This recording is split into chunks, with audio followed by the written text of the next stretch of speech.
Hi friends, welcome back to education concepts. If in case మీరు railway jobs కోసం చూస్తున్న వాళ్ళైతే మీకు ఒక గుడ్ న్యూస్ అయితే షేర్ చేయబోతున్నాను రైల్వే జాబ్స్కి సంబంధించి. సో ఇప్పుడు మీకు స్క్రీన్ మీద ఒక లెటర్ అయితే కనబడుతుంది కదా, అది కూడా వెస్టర్న్ రైల్వే నుంచి వచ్చినట్లు. ఈ లెటర్ని మనకి 5th ఆగస్ట్న రిలీజ్ చేయడం జరిగింది. ఈ లెటర్ సారాంశం ఏంటి అనేది ఒకసారి మనం క్లియర్గా చూసి నెక్స్ట్ డిస్కషన్ అయితే చేద్దాం. ఈ లెటర్ సారాంశం ఏంటంటే, రైల్వేలో ఖాళీగా ఉన్నటువంటి కొన్ని పోస్టులకు సంబంధించినటువంటి వివరాలన్నీ కూడా కలెక్ట్ చేసి రైల్వే హెడ్ ఆఫీస్కి పంపిస్తే త్వరలోనే ఖాళీలను భర్తీ చేయడానికి ఒక నోటిఫికేషన్ రిలీజ్ చేయాలి అనేది ఈ లెటర్ సారాంశం. సో ఇక వివరాల్లోకి వెళ్తే, మనకి ఆర్ఆర్బి లెవెల్ 1 గ్రూప్ డికి సంబంధించినటువంటి ఒక నోటిఫికేషన్ ప్రిపరేషన్లో అయితే ఉండడం జరిగింది. సో దానికి సంబంధించిందే ఈ లెటరు.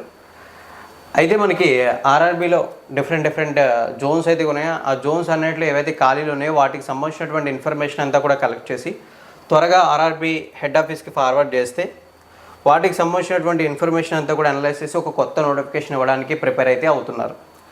సో అవి ఇన్ఫర్మేషన్ని మోస్ట్ అర్జెంట్ వేలో కలెక్ట్ చేసి ట్రాన్స్ఫర్ చేయాలని చెప్పి మెన్షన్ చేశారు. దెన్ నెక్స్ట్ ఈ ఇన్ఫర్మేషను 6th ఆగస్ట్ నుంచి 14th ఆగస్ట్ లోపు జోన్స్కి, 10th ఆగస్ట్ నుంచి 20th ఆగస్ట్ లోపు హెడ్ ఆఫీస్కి వెళ్ళాలి అని చెప్పి మెన్షన్ చేశారు. వన్స్ హెడ్ ఆఫీస్కి అయితే వచ్చేసి ఫైనాన్షియల్ అప్రూవల్, తర్వాత వీటిని డివైడ్ చేయడం, కేటగిరీ వైజ్ ఇవన్నీ కూడా ప్రిపేర్ అయితే మోస్ట్ ప్రాబబ్లీ ఈ రిక్రూట్మెంట్ అనేది ఆలస్యం అయితే అవ్వకపోవచ్చు, చాలా అంటే చాలా త్వరగానే వచ్చే అవకాశాలు ఉన్నాయి. ఇక రిక్రూట్మెంట్లో చూసుకుంటే మనకి అసిస్టెంటు, ట్రాక్స్ మెయింటైనరు, పాయింట్స్ మెన్ ఇలాంటి డిఫరెంట్ పోస్టులు అయితే ఉన్నాయి. మెజారిటీ ఆర్ఆర్బీ లెవెల్ 1 పోస్టులు అనగానే 10th class education qualification, some times ITI కూడా ఉండడం అయితే జరుగుతుంది. ఈ క్వాలిఫికేషన్స్తో మీరు ఒక మంచి జాబ్ని గెట్ చేయొచ్చు. ఇఫ్ ఇన్ కేస్ మీరు రైల్వే జాబ్స్ ప్రిపరేషన్లో ఉన్నట్లయితే మీరు చేయాల్సినటువంటి పని ఇమీడియట్లీ మీ ప్రిపరేషన్ని స్టార్ట్ చేయడం. నోటిఫికేషన్ రిలీజ్ అయ్యాక ప్రిపరేషన్ స్టార్ట్ చేద్దామంటే మనకి 90 days టైం ఉంటుంది. సో మచ్ ఆఫ్ కాంపిటీషన్ వల్ల అక్కడ మనం గెట్ చేసే అవకాశాలు అయితే ఉండవు.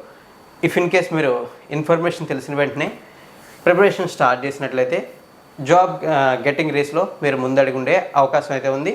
సో ఇదైతే ఆర్ఆర్బీ నుంచి వచ్చినటువంటి ఒక latest news. If in case మీకు ఇన్ఫర్మేషన్ నచ్చింది అనుకోండి, లైక్ చేయండి, ఈ ఇన్ఫర్మేషన్ మీ ఫ్రెండ్స్తో షేర్ చేసుకోండి. ఎనీవే, వీడియోని ఎండింగ్ వరకు వాచ్ చేసినందుకు థ్యాంక్ యూ ఫ్రెండ్స్.